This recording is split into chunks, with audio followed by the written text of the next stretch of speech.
Olá pessoal, vamos dar continuidade ao nosso projeto de leituras espíritas com o livro Cristianismo e Espiritismo, de autoria de Leon Denis.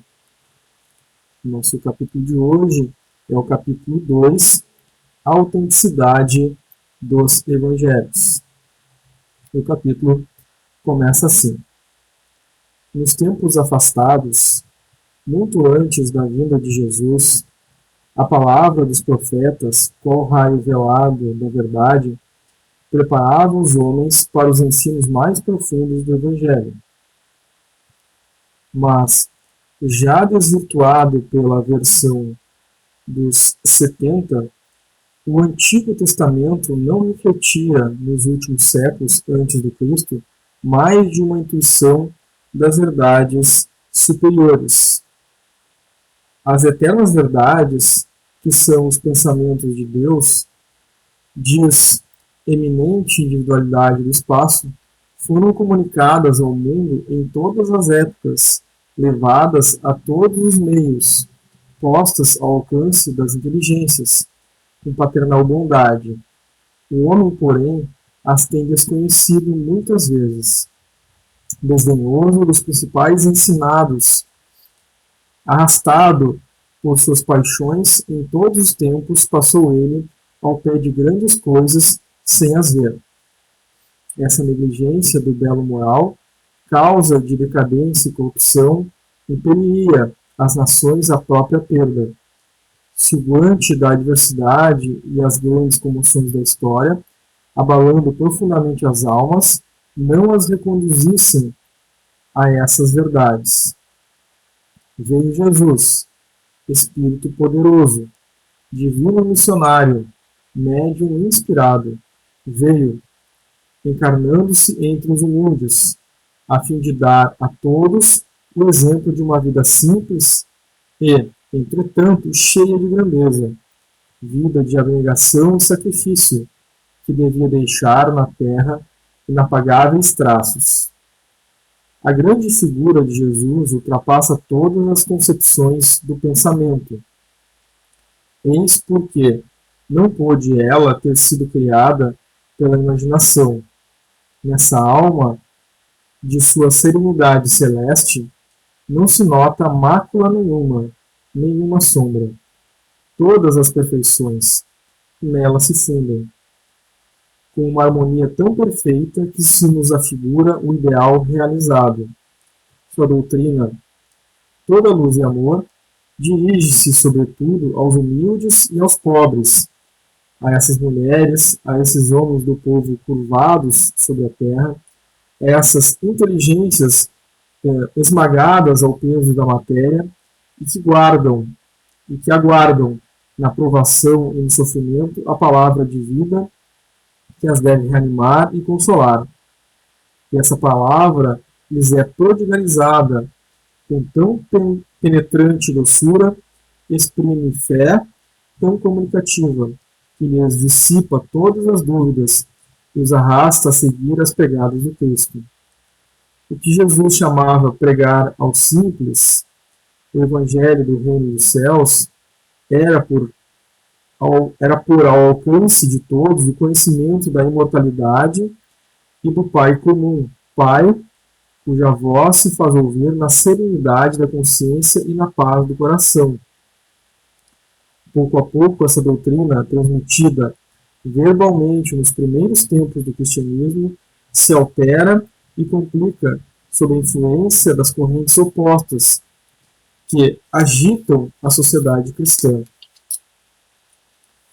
Os apóstolos escolhidos por Jesus para lhe continuarem a missão muito bem o tinham sabido compreender.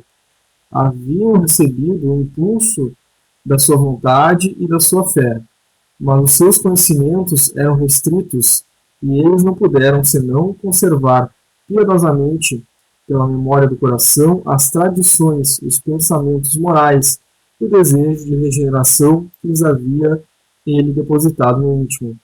Em sua jornada pelo mundo, os apóstolos se limitam, pois, a formar, de cidade em cidade, grupos de cristãos aos quais revelam os princípios essenciais.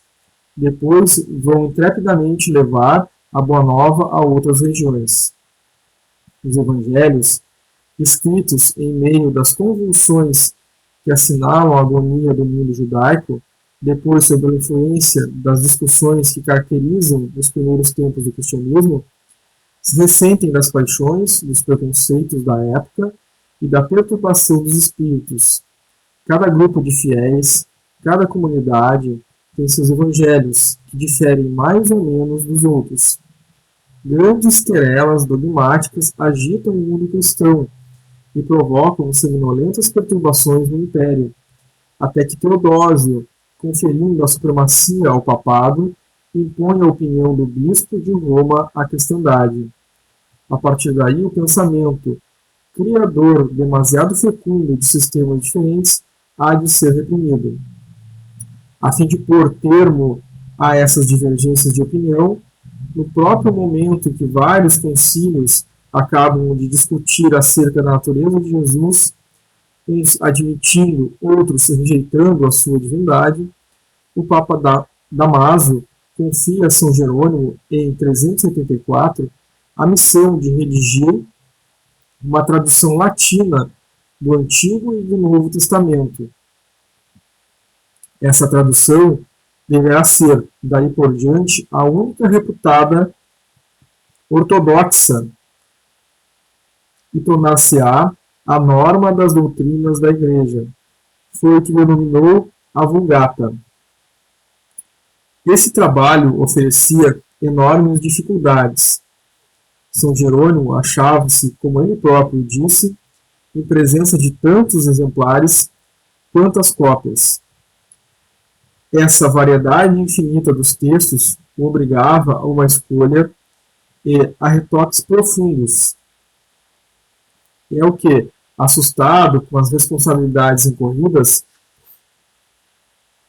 ele expõe nos prefácios da sua obra, prefácios reunidos em um livro célebre.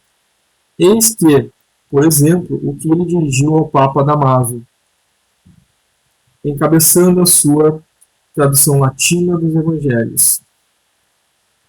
Abre aspas. De velha obra me obrigais a fazer obra nova. Quereis que, de alguma sorte, me coloque como árbitro entre os exemplares das Escrituras, que estão dispersos por todo o mundo. E como diferem entre si, que eu distingua os que estão de acordo com o verdadeiro texto grego. É um piedoso trabalho, mas é também um perigoso arrojo, da parte de quem deve ser por todos julgado, julgar ele mesmo os outros, querer mudar a língua de um velho e conduzir à infância o mundo já envelhecido. Ainda entre aspas. Qual, de fato, o sábio e mesmo o ignorante que, desde que tiver nas mãos um exemplar novo, demais de o haver percorrido apenas uma vez, vendo que se acha em desacordo com o que está habituado a ler, não se ponha imediatamente a clamar que eu sou um sacrilégio, um falsário, porque terei tido a audácia de acrescentar, substituir, corrigir alguma coisa nos antigos livros, ainda entre aspas. Um duplo motivo me consola desta acusação. O primeiro é que vós, que sois o soberano pontífice, me ordenais que o faça. O segundo é que a verdade não poderia existir em coisas que divergem, mesmo quando tivessem elas por si a aprovação dos maus. São Jerônimo assim termina. Este curto prefácio tão somente se aplica aos 4 evangelhos, cuja ordem é a seguinte: Mateus, Marcos, Lucas e João. Depois de haver comparado certo número de exemplares gregos, mas dos antigos que se não afastam muito da versão itálica, combinamos-nos de tal modo que, corrigindo unicamente o que nos parecia alterar o sentido, conservamos o resto tal qual estava. obra de São Jerônimo, edição dos Beneditinos, 1693. Fecha aspas. Assim, conforme uma primeira tradução do hebraico para o grego, Procópios, com os nomes de Marcos e Mateus, num ponto de vista mais geral, conforme numerosos textos, cada um dos quais difere dos outros, que se constitui a Vulgata, tradução corrigida, aumentada, modificada, como confessa o autor dos antigos manuscritos. Essa tradução oficial, que devia ser definitiva segundo o pensamento de quem ordenara a sua execução, foi, entretanto, retocada em diferentes épocas, por ordem dos pontífices romanos, o que havia parecido bom, do ano 386 a 1586, o que foi aprovado em 1546 pelo Concílio Ecumênico de Trento, foi declarado insuficiente e errôneo por Sisto V, em 1590. Fez-se nova revisão por sua ordem, mas a própria edição que daí resultou e que trazia o seu nome foi modificada por Clemente VIII em uma nova edição, que é que hoje está em uso e pela qual têm sido feitas as traduções francesas dos livros canônicos submetidos a tantas retificações através dos séculos. Entretanto, a despeito de todas essas vicissitudes, não hesitamos em admitir a autenticidade dos evangelhos em seus primitivos textos. A palavra do Cristo aí se ostenta poderosa. Toda dúvida se desvanece à fulguração da sua personalidade sublime. Sob sentido adulterado ou oculto, sem se palpitar a força da primitiva ideia. Aí se revela a mão do grande semeador, na profundeza desses ensinos, unidos à beleza moral e ao amor, sente-se a obra de um enviado celeste.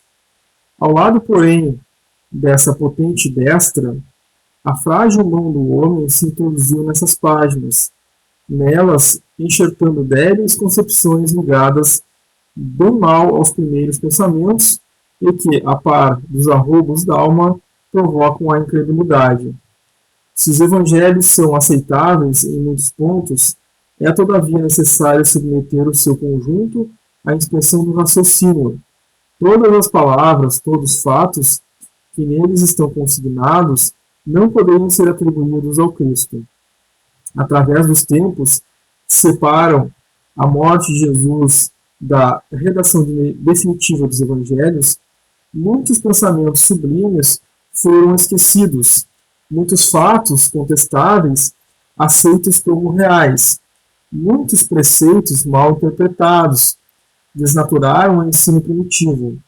Para servir às conveniências de uma causa, foram decotados os mais belos, os mais opulentos ramos dessa árvore de vida. Sufocaram, antes do seu desabrochar, os fortalecedores princípios que teriam conduzido os povos à verdadeira crença, a que eles hoje em dia ainda procuram.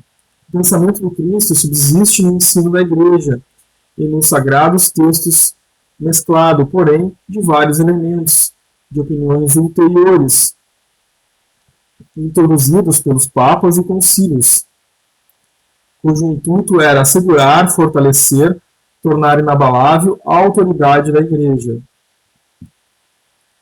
Tal foi o objetivo colimado através dos séculos, o pensamento que inspirou todos os retoques feitos nos primitivos documentos, a despeito de tudo o que na Igreja resta de espírito evangélico, verdadeiramente cristão, foi suficiente para produzir admiráveis obras de caridade que fizeram a glória das igrejas cristãs e que protestam contra o fato de que se acharam associadas a tantos ambiciosos empreendimentos, inspirados no apego ao domínio e aos bens materiais.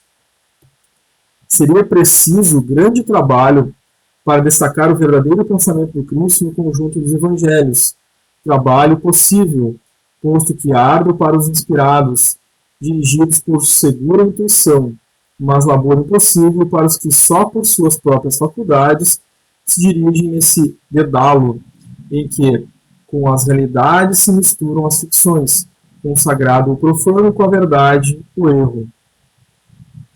Em todos os séculos, impelidos por uma força superior, certos homens se aplicaram a essa tarefa, procurando desembaraçar o supremo pensamento das sombras em torno dela acumulados. Amparados, esclarecidos por essa divina centelha, que para os homens apenas brilha de um modo intermitente, mas cujo foco jamais se extingue, eles afrontaram todas as acusações, todos os suplícios, para afirmar o que acreditavam ser a verdade. Tais foram os apóstolos da Reforma. Eles foram, em sua tarefa, interrompidos pela morte, mas do seio do espaço ainda sustentam e inspiram os que se batem por essa grande causa. Graças aos seus esforços, a noite que pesa sobre as almas começa a dissipar-se. Raiou a aurora de uma revelação muito mais vasta. É com o auxílio dos esclarecimentos trazidos por essa nova revelação, científica e ao mesmo tempo filosófica, já espalhada em todo o mundo sob o nome de Espiritismo, o moderno espiritualismo, que procuraremos escolmar a doutrina de Jesus das obscuridades em que o trabalho dos séculos a envolveu. Chegaremos, assim, à conclusão de que essa doutrina é simplesmente a volta do cristianismo primitivo, sob mais precisas formas, com um imponente cortejo de provas experimentais, que tornará impossível todo monopólio, toda reincidência nas causas que desnaturaram o pensamento de Jesus. Então, gente, esse foi o capítulo 2 do livro Cristianismo e Espiritismo, de autoria de Leon Denis.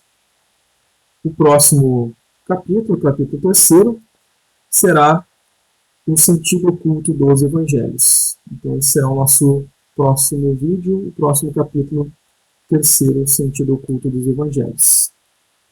Espero que a leitura desse capítulo tenha sido proveitosa a todos. Até o nosso próximo vídeo. Paz e bem a todos.